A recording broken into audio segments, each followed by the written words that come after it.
I want to show you a few verses in the book of Proverbs. ಜ್ಞಾನೋಕ್ತಿಗಳು ಪುಸ್ತಕದಿಂದ ಕೆಲವು ವಚನಗಳನ್ನು ನಿಮಗೆ ತೋರಿಸ ಬಯಸುತ್ತೇನೆ. Proverbs chapter 13. ಜ್ಞಾನೋಕ್ತಿಗಳು 13ನೇ ಅಧ್ಯಾಯ. Oh, I long that this imbalance will be restored. ನಾನು ಬಯಸುವಂಥದ್ದೇನಪ್ಪ ಅಂದರೆ ಈ ಒಂದು ಅಸಮತೋಲನ ಸ್ಥಿತಿಯು ಸರಿ ಹೋಗಬೇಕು ಎಂಬುದಾಗಿ. And that we will get a little more balanced in our churches, even if it means breaking down fortresses. ನಮ್ಮ ಸಭೆಗಳಲ್ಲಿ ಇನ್ನೂ ಹೆಚ್ಚಿನ ರೀತಿಯಲ್ಲಿ ಸಮತೋಲನ ಕಾಯ್ದುಕೊಳ್ಳಬೇಕು. ಇನ್ನೊಂದು ಅರ್ಥದಲ್ಲಿ ಕೋಟೆಗಳು ಒಡೆಯಲ್ಪಡಬೇಕು. It says in 2 Corinthians 10, there are fortresses in our mind. 2 ಕೊರಿಂಥ 10ರಲ್ಲಿ ಹೇಳುತ್ತೆ ನಮ್ಮ ಮನಸ್ಸಿನಲ್ಲಿ ಕೋಟೆಗಳು ಇವೆ ಅಂತ. You know that? ನಿಮಗೆ ಗೊತ್ತಿದೆನಾ ಅದು? Break down these fortresses that have been built up through the years. ಅನೇಕ ವರ್ಷಗಳಿಂದ ಕಟ್ಟಲ್ಪಟ್ಟಿದ್ದ ಈ ಕೋಟೆಗಳನ್ನ ಒಡೆದು ಹಾಕಿರಿ. So that we can bring every thought, all these thoughts hidden in captives, to the obedience of Jesus Christ in the New Testament. ನಮ್ಮ ಮನಸ್ಸಿನ ಎಲ್ಲಾ ಯೋಚನೆಗಳನ್ನು ಅಂದರೆ ಬಂದಿಯಾಗಿದ್ದ ಪ್ರತಿಯೊಂದು ಯೋಚನೆಗಳನ್ನು ಯೇಸು ಕ್ರಿಸ್ತನಿಗೆ ವಿಧೇಯರಾಗುವುದಕ್ಕೆ ನಡೆಸಬೇಕು ಈ ಒಂದು ಹೊಸ ಒಡಂಬಡಿಕೆಯಲ್ಲಿ. Proverbs 13 and verse 3 reads like this. ಜ್ಞಾನೋಕ್ತಿಗಳು 13:3 ಈ ರೀತಿಯಾಗಿ ಓದತ್ತೆ. The one who guards his mouth preserves his life. ತನ್ನ ಬಾಯನ್ನು ಕಾಪಾಡುವವನು ಜೀವವನ್ನು ಕಾಯುತ್ತಾನೆ ಎಂಬುದಾಗಿ. Do you want to preserve your life?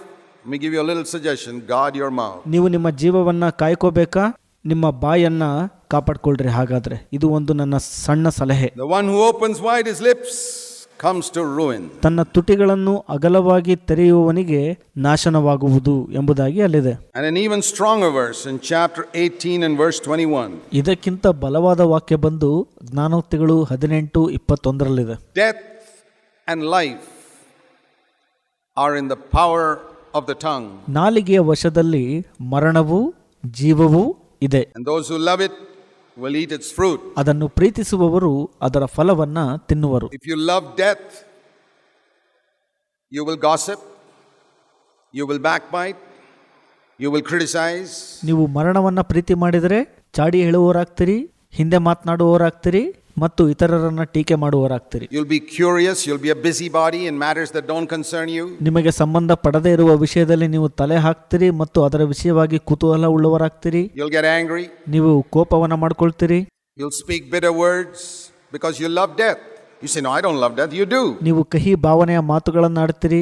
ನೀವು ಹೇಳ್ಬೋದು ನಾನು ಮರಣವನ್ನ ಪ್ರೀತಿಸ್ತಿಲ್ಲ ಅಂತ, ಆದ್ರೆ ನೀವು ನಿಜವಾಗ್ಲೂ ಮರಣವನ್ನ ಪ್ರೀತಿಸ್ತಿದ್ದೀರಿ ಅಂತ ಅರ್ಥ. If you didn't love death, you wouldn't be such a gossiper. ನೀವು ಮರಣವನ್ನ ಪ್ರೀತಿ ಮಾಡ್ತಿಲ್ಲ ಅಂದ್ರೆ ಆ ರೀತಿಯಾಗಿ ಚಾಡಿ ಮಾತುಗಳನ್ನ ಹೇಳುವರಾಗಿರಲ್ಲ ನೀವು. Those who love life, they'll be very careful to avoid all that. ಯಾರು ಜೀವವನ್ನ ಪ್ರೀತಿಸ್ತಾರಲ್ಲ ಅವರು ಬಹಳ ಎಚ್ಚರಿಕೆಯಿಂದ ಇರ್ತಾರೆ ಅವುಗಳಿಂದ ದೂರ ಇರಲು. And say, hey, I don't want any death to come out of my tongue. ನೀವು ಹೇಳ್ತೀರಿ ನನ್ನ ನಾಲಿಗೆಗೆ ಯಾವುದೇ ಮರಣ ಬರಕ್ ನನಗೆ ಇಷ್ಟ ಇಲ್ಲ ಅಂತ ಹೇಳುವರಾಗ್ತೀರಿ. I want life to come out of my tongue. They will seek to speak words of encouragement. ನನ್ನ ನಾಲಿಗೆಯಲ್ಲಿ ಜೀವ ಬರಬೇಕು ಅಂತ ಇಷ್ಟಪಡ್ತೀರಿ.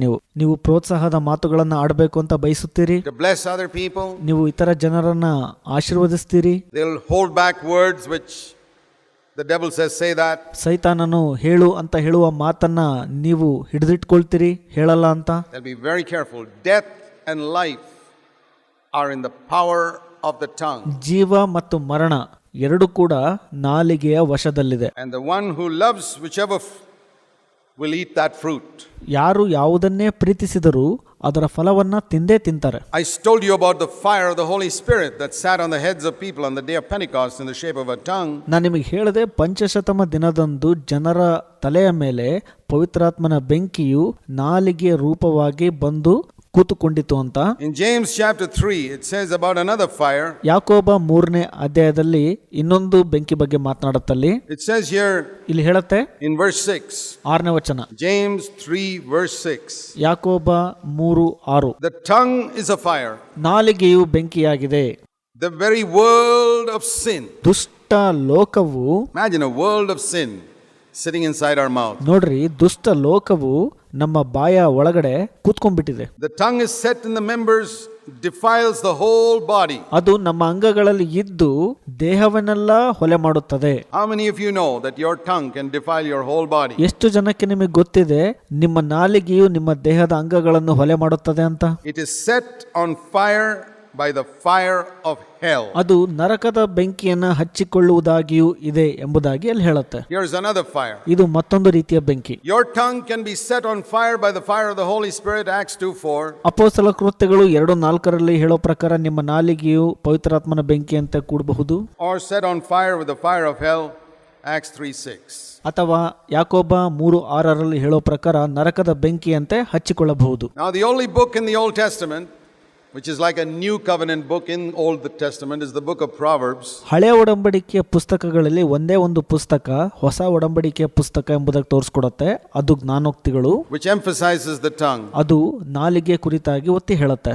All the other books don't speak much about the tongue. ಬೇರೆ ಎಲ್ಲಾ ಪುಸ್ತಕಗಳು ನಾಲಿಗೆ ಕುರಿತಾಗಿ ಹೆಚ್ಚಾಗಿ ಒತ್ತಿ ಹೇಳೋದಿಲ್ಲ. Because nobody in the Old Testament could control the tongue. ಯಾಕಂದರೆ ಹಳೆ ಒಡಂಬಡಿಕೆಯಲ್ಲಿ ಯಾರೂ ಕೂಡ ತಮ್ಮ ನಾಲಿಗೆಯನ್ನ ಹತೋಟಿಯಲ್ಲಿಡಲು ಸಾಧ್ಯವಾಗ್ತಿರಲಿಲ್ಲ. It was only in the new covenant that God could help us to control our tongues. ಹೊಸ ಒಡಂಬಡಿಕೆಯಲ್ಲಿ ಮಾತ್ರ ದೇವರು ನಮಗೆ ಸಹಾಯ ಮಾಡಬಲ್ಲರು ನಮ್ಮ ನಾಲಿಗೆಯನ್ನ ಹತೋಟಿಯಲ್ಲಿ ಇಡಲು ಅಥವಾ ನಿಯಂತ್ರಣದಲ್ಲಿ ಇಡಲು. Because there was no outpouring of the Holy Spirit on all people in the Old Testament. It's no use telling people in the Old Testament, hey, control your tongues, when they don't have the power. ಹಳೆ ಒಡಂಬಡಿಕೆಯ ಜನರಲ್ಲಿ ಪವಿತ್ರಾತ್ಮನು ಸುರಿಸಲ್ಪಡಲಿಲ್ಲ. ಹಾಗಾಗಿ ಅವರು ತಮ್ಮ ನಾಲಿಗೆಯನ್ನು ನಿಯಂತ್ರಣದಲ್ಲಿಟ್ಕೊಳ್ಳಲು ಸಾಧ್ಯವಾಗ್ತಿರ್ಲಿಲ್ಲ. ಅದಕ್ಕಾಗಿ ಅವರಿಗೆ ನಾವು ನಿನ್ನ ನಾಲಿಗೆಯನ್ನು ನಿಯಂತ್ರಣದಲ್ಲಿಡು ಅಂತ ಹೇಳಕ್ಕೆ ಸಾಧ್ಯವಾಗ್ತಿರ್ಲಿಲ್ಲ. ಯಾಕೆಂದ್ರೆ ಅವರಲ್ಲಿ ಬಲ ಇರಲಿಲ್ಲ. You get tired after a while. If we were to ask somebody to turn this fan without electricity, you can turn your fan with a hand for a little while. After some you get tired. ವಿದ್ಯುತ್ ಸಹಾಯವಿಲ್ಲದೆ ಈ ಒಂದು fan ಅನ್ನು ತಿರುಗಿಸುವಂತ ಯಾರಿಗಾದ್ರೂ ಹೇಳುವಾಗ ಅವರು ತಮ್ಮ ಸಾಮರ್ಥ್ಯಕ್ಕೆ ತಕ್ಕಷ್ಟು ತಿರುಗಿಸಬಹುದು. ಆ ನಂತರ ಅವರಿಗೆ ಅದು ಸಾಧ್ಯವಾಗುವುದಿಲ್ಲ. And that's how it is trying to control the tongue without the power of the Holy Spirit. ಪವಿತ್ರಾತ್ಮನ ಬಲವಿಲ್ಲದೆ ನಾಲಿಗೆಯನ್ನ ನಿಯಂತ್ರಣದಲ್ಲಿಡಲು ಸಾಧ್ಯವಾಗುವುದಿಲ್ಲ. You try to control it for a few days and then you just get tired and give up. ನೀವು ಕೆಲವು ದಿನ ಅದನ್ನ ನಿಯಂತ್ರಣದಲ್ಲಿಡೋ ಪ್ರಯತ್ನ ಮಾಡಬಹುದು, ನಂತರ ಸುಸ್ತಾಗ್ಬಿಡ್ತೀರಿ ನೀವು. You cannot do it without the power of the Holy Spirit. And that's why you don't find such a teaching in the Old Testament. ಪವಿತ್ರಾತ್ಮನ ಬಲವಿಲ್ಲದೆ ನೀವು ಅದನ್ನು ಮಾಡ್ಲಿಕ್ಕೆ ಆಗೋದಿಲ್ಲ. ಅದಕ್ಕಾಗಿ ಹಳೆ ಒಡಂಬಡಿಕೆಯಲ್ಲಿ ಈ ರೀತಿಯ ಪ್ರಸಂಗ ನೀವು ನೋಡೋದಿಲ್ಲ. But why should we live in the Old Testament when the Holy Spirit has been poured out? ಪವಿತ್ರಾತ್ಮನು ನಮ್ಮಲ್ಲಿ ಸುರಿಸಲ್ಪಡುವಾಗ ಯಾಕೆ ನಾವು ಹಳೆ ಒಡಂಬಡಿಕೆಯಲ್ಲಿ ಜೀವನ ಮಾಡಬೇಕು? Why should we speak in other tongues and then get angry with somebody?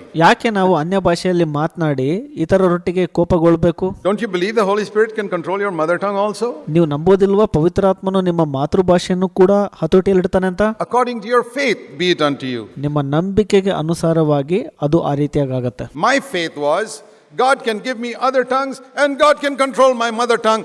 God said, according to your faith be it unto you. ನನ್ನ ನಂಬಿಕೆ ಏನಪ್ಪಾ ಅಂದ್ರೆ ದೇವರು ನನಗೆ ಅನ್ಯ ಭಾಷೆಯನ್ನು ಕೊಡ್ತಾರೆ, ಅದರಂತೆ ನನ್ನ ಮಾತೃಭಾಷೆಯನ್ನು ಹತೋಟಿಯಲ್ಲಿಡಲು ಸಹಾಯ ಮಾಡ್ತಾರೆ ಅಂತ. ಆಗ ದೇವರು ಹೇಳ್ತಾರೆ ನಿನ್ನ ನಂಬಿಕೆಗೆ ಅನುಸಾರವಾಗಿ ಅದಾಗತ್ತೆ ಅಂತ. Some of you believe that Jesus could give you other tongues, but you say no, the Holy Spirit cannot control my mother tongue. ನೀವು ಹೇಳ್ತೀರಿ ನಿಮ್ಮಲ್ಲಿ ಅನೇಕರು ನನಗೆ ಪವಿತ್ರಾತ್ಮನು ಅನ್ಯ ಭಾಷೆ ವರ ಕೊಡ್ತಾನೆ, ಆದರೆ ನನ್ನ ಮಾತೃಭಾಷೆಯನ್ನ ನಿಯಂತ್ರಣದಲ್ಲಿಡಲು ಸಹಾಯ ಮಾಡಲ್ಲ ಅಂತ ಹೇಳ್ತೀರಿ. According to your faith be it unto you. All your life you'll never be able to control your mother tongue because you don't honor the Holy Spirit. ನಿಮ್ಮ ನಂಬಿಕೆಗೆ ಅನುಸಾರವಾಗಿ ಅದಾಗತ್ತೆ. ನಿಮ್ಮ ಇಡೀ ಜೀವಿತದ ಪೂರ್ತಿ ನಿಮ್ಮ ಮಾತೃಭಾಷೆ ಮೇಲೆ ನೀವು ನಿಯಂತ್ರಣ ಸಾಧಿಸಲಾಗೋದಿಲ್ಲ, ಯಾಕಂದರೆ ನೀವು ಪವಿತ್ರಾತ್ಮನನ್ನು ಘನಪಡಿಸದೇ ಇರುವ ಕಾರಣ. You say, oh, this giant of Canaan, we cannot conquer him. ಇದೊಂದು ದೊಡ್ಡ ಬಲಿಷ್ಠ, ಅದನ್ನ ನಾನು ಜಯಿಸಲು ಆಗೋದಿಲ್ಲ ಅಂತ ನೀವು ಅಂದ್ಕೊಳ್ಳೋದಾದ್ರೆ, according to your faith be it unto you, that giant will rule your life all your life. ನಿಮ್ಮ ನಂಬಿಕೆಗೆ ಅನುಸಾರವಾಗಿ ಅದಾಗತ್ತೆ. ಆ ಬಲಿಷ್ಠತೆಯು ನಿಮ್ಮ ಜೀವಿತವನ್ನ ನಾಶ ಮಾಡಿಬಿಡುತ್ತೆ. It's faith. ಅದು ನಂಬಿಕೆ. But show me a man who says, I believe the Holy Spirit can not only give me other tongues, he can control my mother tongue. ನನಗೆ ಒಬ್ಬ ವ್ಯಕ್ತಿಯನ್ನು ತೋರಿಸ್ರಿ, ಯಾರು ನನಗೆ ಅನ್ಯ ಭಾಷೆ ವರವನ್ನ ಪವಿತ್ರಾತ್ಮನು ಕೊಡ್ತಾನೆ, ಅದರಂತೆ ಮಾತೃಭಾಷೆಯನ್ನ ನಿಯಂತ್ರಣದಲ್ಲಿಡಲು ಸಹಾಯ ಮಾಡ್ತಾನೆ ಅಂತ ಹೇಳುವಂತವ್ರನ್ನ. God will say to him, according to your faith be it unto you. You'll find your mother tongue is controlled by the Holy Spirit too. No man can tame the tongue, but the Holy Spirit can. ಅದು ನಿಮ್ಮ ನಂಬಿಕೆಗೆ ಅನುಸಾರವಾಗಿ ಆಗತ್ತೆ. ಪವಿತ್ರಾತ್ಮನು ನಿಮ್ಮ ಮಾತೃಭಾಷೆಯನ್ನು ಹತೋಟಿಯಲ್ಲಿಡುವುದನ್ನು ನೀವು ಕಂಡುಕೊಳ್ತೀರಿ. ಯಾರು ಕೂಡ ತಮ್ಮ ನಾಲಿಗೆಯನ್ನು ಹತೋಟಿಯಲ್ಲಿಡಲು ಆಗೋದಿಲ್ಲ, ಪವಿತ್ರಾತ್ಮನಿಂದ ಅದರ ಸಹಾಯದಿಂದ ಮಾತ್ರ ಸಾಧ್ಯ. Dear brother, sister, it's all a question of how serious you are in your Christian life to take what God's word says. ನೀವು ದೇವರ ವಾಕ್ಯ ಹೇಳುವಂಥದ್ದನ್ನು ತೆಗೆದುಕೊಳ್ತಾ ಇದ್ದೀರಾ ಅನ್ನೋದ್ರ ಮೇಲೆ ನಿಮ್ಮ ಕ್ರೈಸ್ತ ಜೀವಿತವನ್ನು ಎಷ್ಟು ಗಂಭೀರವಾಗಿ ತೆಗೆದುಕೊಂಡಿದ್ದೀರಿ ಅನ್ನೋದು ಅಲ್ಲಿ ಬರುತ್ತೆ.